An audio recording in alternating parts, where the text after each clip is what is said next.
नमस्कार, स्टार अभी तक चैनल में आपका स्वागत है। खबर जनरल मैनेजर जो हावड़ा के ईस्टर्न जोन के जनरल मैनेजर हैं ईस्टर्न रेलवे के, उनके आगमन को लेकर है।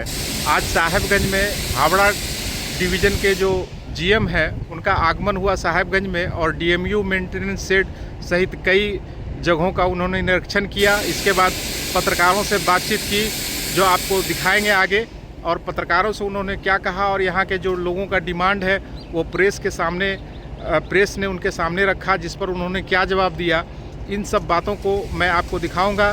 चलिए सुनते हैं जीएम साहब इस संबंध में क्या कह रहे हैं, और उन्होंने निरीक्षण के बाद पत्रकारों से बातचीत में क्या कहा।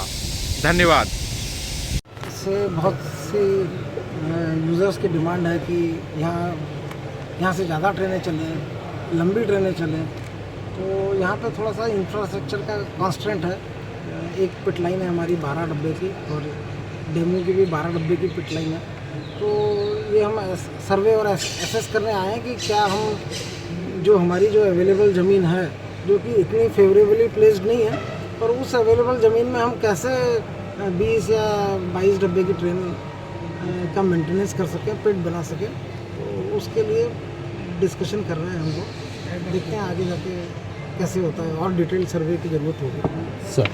ये मेरे ख्याल से गेट नंबर आप 86 की बात कर रहे हैं, एलसी गेट नंबर 86 की, तो उसका प्रपोजल बोर्ड में भेजा हुआ है। पर जहाँ तक हमें मालूम है कि पहले भी प्रयास किया जा चुका है, और रेलवे अपने खर्चे पे सैंक्शन कराने को तैयार है, पैसे पूरे खर्च करने को तैयार है। पर अगर हमें स्टेट गवर्नमेंट से अगर लैंड नहीं मिल पाई और लोगों ने सहयोग नहीं किया, तो आरओबी नहीं आ पाता है। पैसे आप कितने भी खर्च कर लें, सैंक्शन प्रोजेक्ट कितना भी करा लें, आरओबी नहीं आ पाता है। तो आप ये मान के चलें कि अगर जनता चाहती है कि यहाँ आरओबी आएगा और रेलवे की मदद करने को तैयार है, तो हम जल्दी उस प्रोजेक्ट को रेलवे के खर्चे पे सैंक्शन करवाएंगे, और रेलवे पैसे खर्च करने को तैयार है।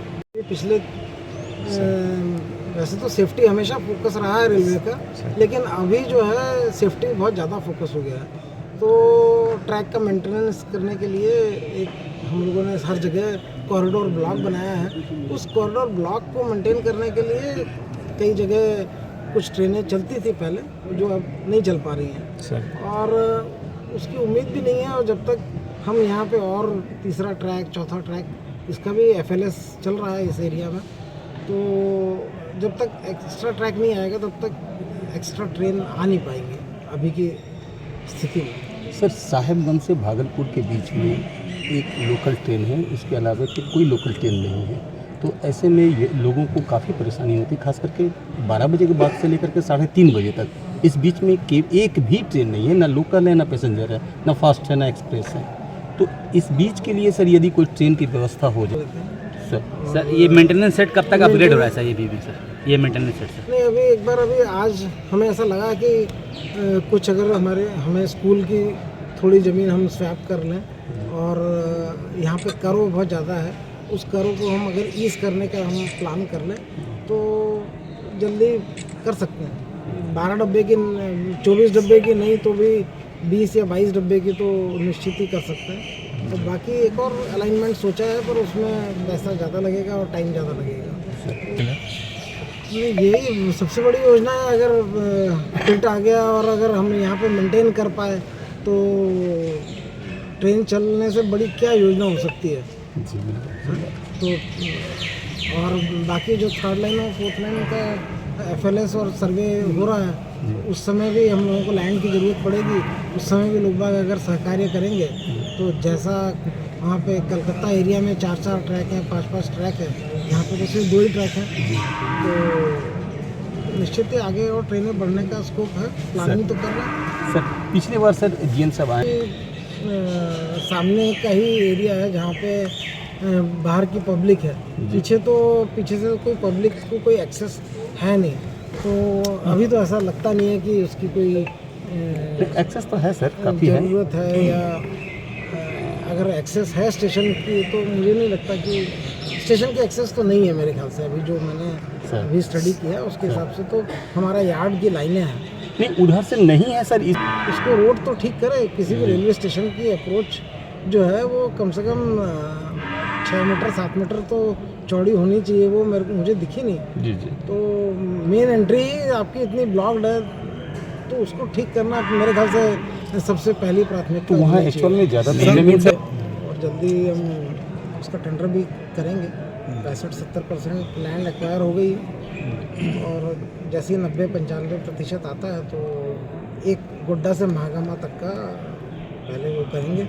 और साथ में अभी पीर पैती का हम यार्ड रीमॉडलिंग जो है उसी प्रोजेक्ट की कॉस्ट में पीर पैती का यार्ड का रीमॉडलिंग कर रहे हैं, वो जल्दी करने वाले हैं। तो उससे जो भी पीर पैती स्टेशन पे उस प्रोजेक्ट के कारण हमें लाभ मिलने वाला था, तो उसका लाभ हम यहाँ उठाना शुरू कर देंगे। और बाद में तो जब लैंड एक्वायर होगी महागमा से पीर पैती तक का, तो उसके बाद में वो 2-1 साल में हो जाएगा। अगर लैंड मिल गई तो 2 साल में प्रोजेक्ट एग्जीक्यूट हो जाएगा।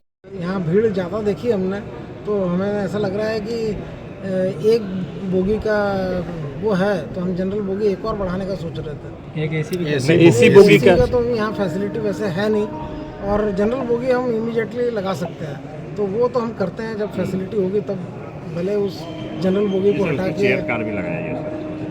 अभी 11 डब्बे की ट्रेन है, ऑलरेडी इतनी भीड़ है। हाँ, आप अभी हमने वीडियो देखा उसका, तो जनरल डब्बों में इतनी भीड़ है। और अगर हमने एक इलाइट क्लास के लिए कोई अरेंजमेंट किया तो वो लोग फिर एसी में घुस जाएंगे और आप बोलेंगे कि एसी कोच में घुस जाता है। नहीं, वो बीमार वगैरह के लिए सर एसी एक था, जरूरत था सर यहाँ से। अच्छा, तो हम भी जब भी फैसिलिटी डेवलप होगी सर तब देखेंगे। तब तक हम सोच रहे हैं एक डब्बा बढ़ा दें, ठीक है। और जब बिजली एसी कोच को मेंटेन करने की फैसिलिटी हो जाएगी तो उस समय एक हटा के एसी कोच लगा दें। सर विजिट के दौरान क्या क्या से हर हफ्ते DRMs के साथ में मीटिंग करते हैं, तो ऐसा कुछ होता नहीं है कि हम यहाँ आए और हमको दिखा, ठीक है। तो ये सब हम लोग, हमारा ये फॉल्ट फाइंडिंग एटीट्यूड रहता भी नहीं है। डिवीज़न बहुत काम करता है, सेफ्टी, पंक्चुअलिटी और लोडिंग और बहुत असिस्टेंस की ज़रूरत होती है, तो ये मांगते हैं हमसे और वो असिस्टेंस हम